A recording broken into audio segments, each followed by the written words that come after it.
Klang beim Trompetespielen verbessern, Luftfluss verbessern, heißt auch Ein- und Ausatmen zu verbessern. Diese Punkte hängen zusammen und das Resultat ist letztendlich dann ein weicher, angenehmer, schöner Instrumentenklang. Trompete, Waldhorn, Tuba, ganz egal welches Instrument du hast, mit diesen Übungen kannst du dein Instrumentalspiel, deinen Klang verbessern.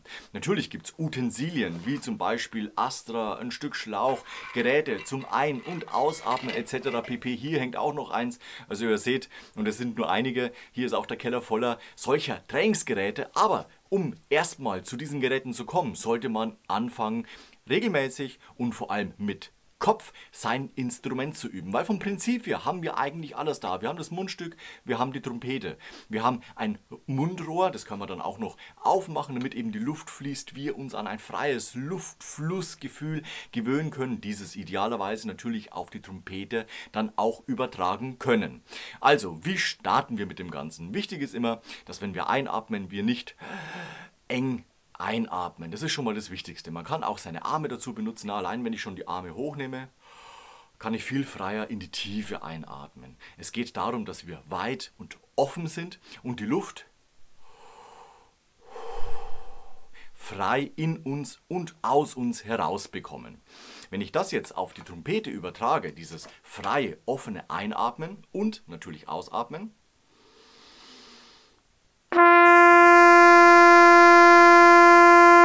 dann klingt die Trompete vom Ton her auch schon mal sehr stabil, sehr offen, sehr frei. Es wird nicht quäkig bzw. forciert und ist auch nicht zu passiv, zu defensiv. Wenn ich jetzt noch näher am Instrument trainieren möchte, kann ich wieder das Mundstück zum Beispiel aufmachen bzw. die Wasserklappe dazu öffnen und Luft durch das offene Mundrohr ausatmen.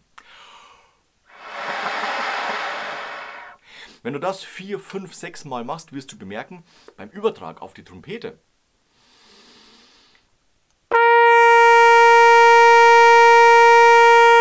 merkt sich der Körper auch diese offene Halsstellung. Es geht frei raus. Und jetzt was Wichtiges, nicht mit Druck. Das heißt, wir machen nicht und pumpen ein und aus, maximale Luftmenge rein und rausschieben. Das hat damit nichts zu tun. Das heißt, da wird dein Ton ja nur forciert, du überbläst dein Instrument, die Intonation geht in den Keller bzw. ist total daneben und dein Klang ist natürlich auch dementsprechend quäkig. Also denk immer dran, dass du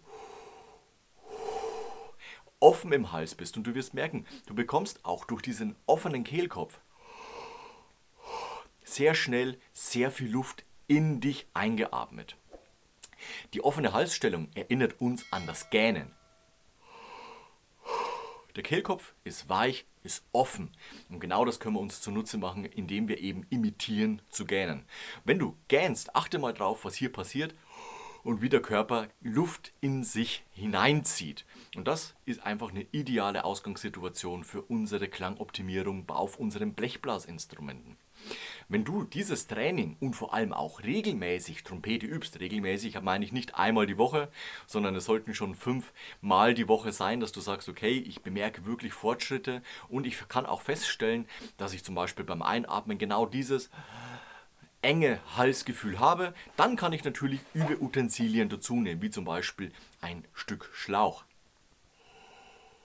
Der Kehlkopf weitet sich automatisch, weil ich etwas in den Mund stecke und automatisch ist der Hals offen. Das kannst du dann als nächsten Schritt machen. Oder du bemerkst, dass du immer beim Ausatmen dieses röchelnde Geräusch, dieses enge Gefühl hast, dann hilft dir dieses Trainingsgerät, dieses kleine Teil. Du atmest ein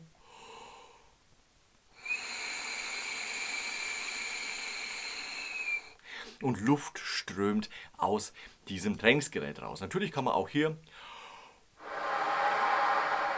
die Trompete dazu nehmen oder auch das Mundstück.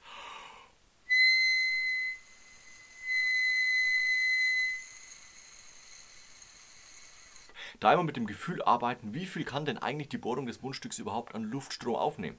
Arbeite ich drüber, merke ich, dass hier ein Druckpunkt entsteht. Ist einfach zu viel.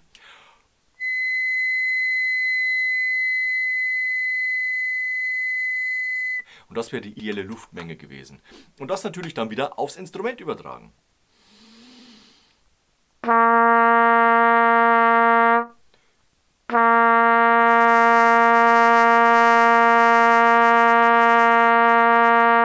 Und so kannst du letztendlich deinen Klang, deine Rundheit, dein Klangvolumen optimieren. Ich will die Gerätschaften, die ich auch hier habe, in keinster Weise schlecht reden. Die bringen uns nur weiter, wenn die Basis schon funktioniert.